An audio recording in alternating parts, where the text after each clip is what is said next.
give an injury update on Caldwell and Perkey? Are they going to be available for selection on Saturday? Caldwell is not available, and Perkey is unlikely as well. So, unlikely? Unlikely. Okay, and what about Zavaleta and Bloom? Still recovering, not likely. I mean, we travel tomorrow, and they haven't gone full out in session yet. So. Okay. Are there any other injuries? No, that's it. How are Josie and Michael looking on their first days back?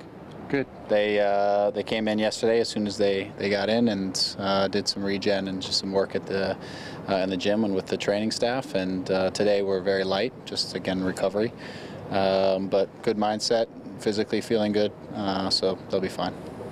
It's a tough loss on the weekend. What was it like watching that? Yeah, I think it's watching it back. It's a lot of what I recalled in the game, which was we had a lot of things at our disposal, especially in the first half, that we didn't necessarily take advantage of that could have led to us creating more chances.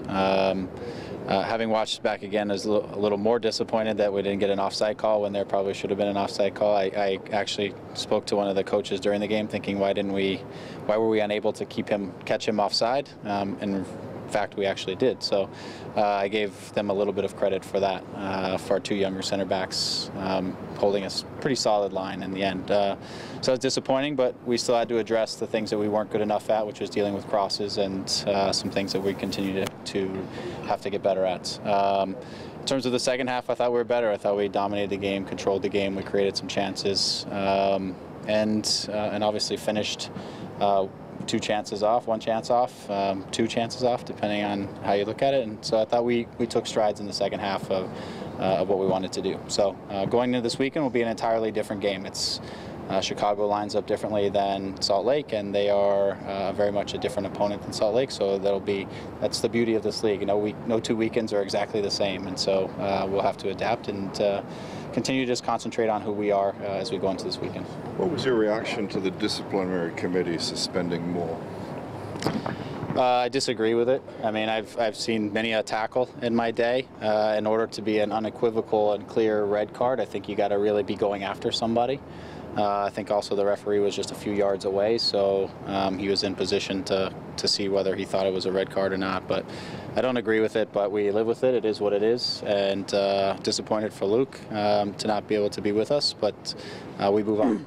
You're getting Morrow back. How important is that, especially in light of, Caldwell's out and it looks like Perkey might not play? Yeah, it's good. It's good to add Justin for leadership, perspective, experience.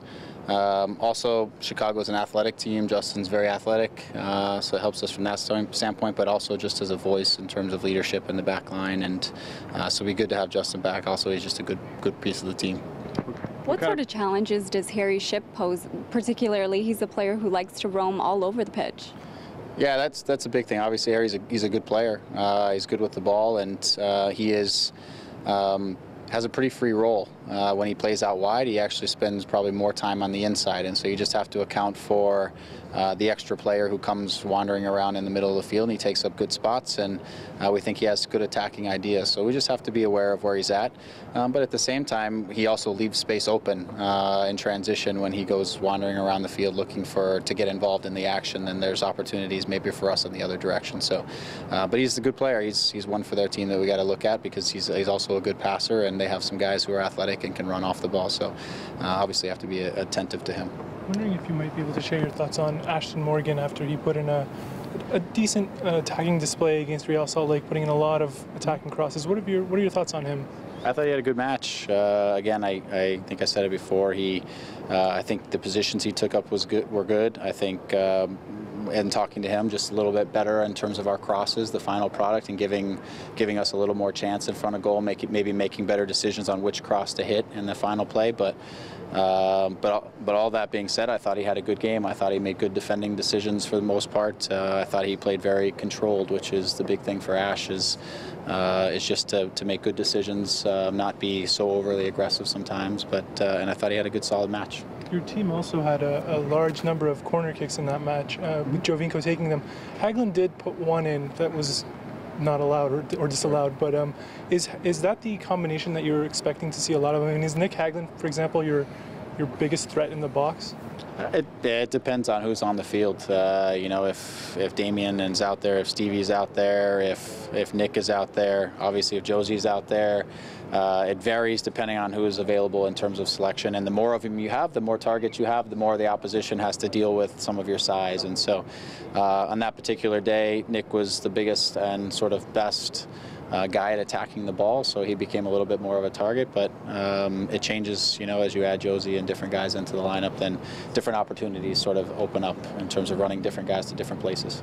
It's nice to see Bryce DK play a key role in that goal, considering what he's gone through the last few years. What can he give you, and do you feel that what kind of role do you see for him? Bright came on, and you know, one of the big reasons we brought Bright on was because we were getting into pretty good crossing positions, and we just wanted some good, hard, physical runs in the box and aggressive runs in the box, and we thought that could maybe be the answer for us in getting a goal. And Bright coming in, he did what you expect him to do. He sprints. He's goal oriented. He's aggressive. He's strong, and he did so. Even on the goal that Jackson scored, Bright makes a good hard run that pulls the center back with him and opens up a space for Jackson to get through. You know, Bright, the first touch wasn't necessarily what you call a thing of beauty, but the ball got to the space that it needed to get to, and it ended up being a goal. So when Bright gets in there, he creates trouble. He causes some trouble for the opposition because he moves hard and he's obviously a physical presence. So for Bright, it's just continuing to work and continuing to battle and looking for his opportunities. For us, he'll be, you know, in the short term, he's a guy that we can use off the bench to, especially when games open up or when we need a certain something in the attacking end. Defensively, what needs to get better for the team to defend crosses better? Defending crosses is first and foremost is preventing the cross. That's the one thing we've talked about with the group is eliminating the initial service. And then as defenders, you have different resources at your disposal, right? So the crosses that we faced this last week were both crosses where the play was cut back and then crossed in. And so the defenders have different things between being able to step up their lines and leave guys off sides to us and our marking and awareness of people in the box and making sure we're defending the dangerous zones in the box, but also accountable to people. And the third part is that we got to track runners who come out of midfield. Our midfield can't just let guys run and create numbers advantages in the midfield. So there's no one silver bullet. We've got to do a lot of things better, and if we do that, then we'll be fine. But I thought in particular on the first goal, obviously it would have been nice to have an offside call, but that is what it is. The second is there wasn't really going to be a way to get pressure to the ball because it was off of the punch. So then we just need to mark better in the box. We need to track our runs. On the second goal, I thought our positioning was not necessarily great. And we needed to be more accountable to the men and to the dangerous spaces. But we also had 2 or 3 occasions to not allow the ball to get to that spot where it was ultimately crossed from. And again, all things considered, that's where we need to be better. What's the long-term prognosis on Caldwell? Might he be able to come back after the bye week? I think so. That's my impression. I don't have a definitive date in mind. So for him, it's really how he feels as he progresses, and we'll start to work him back into the team. Can he, and this might not be something you can answer, but can he be relied upon to play 20-25 games this year? It seems like, you know, last year he missed quite a bit through injury. He's missed early action now. He's 34. It's hard to say. I mean, it's going to depend on how he feels as things progress. I mean, part of the reason we added center backs to our depth is to be able to give guys a break, to be able to give guys experience. Ultimately, we want our best back four to be available when we get to crunch time over the summer and going into the end of the year.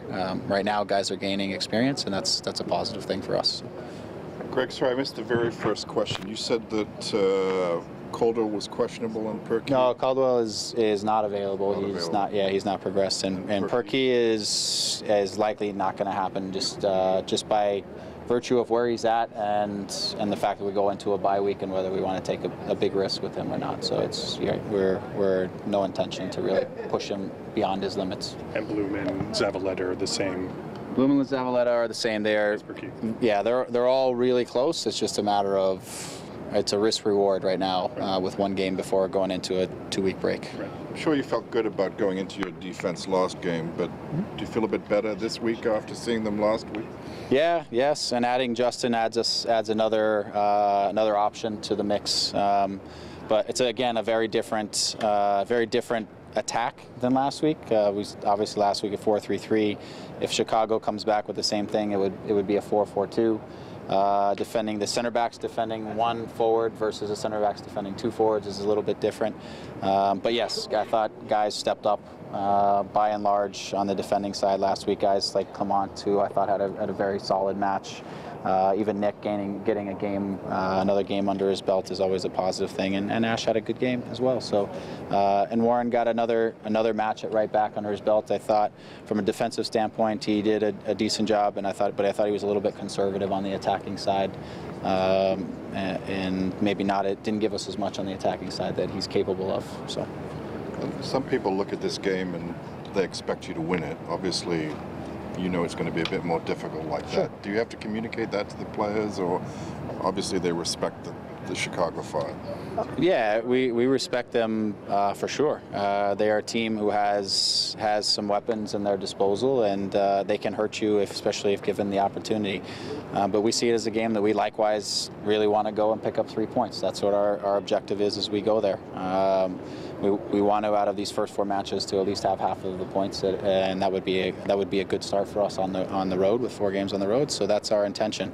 But games tend to take their own sort of path, as we've seen in the last 2 matches, and all we can do is put ourselves in the best position to get the result that we're looking for, and play the match, and we'll see what happens.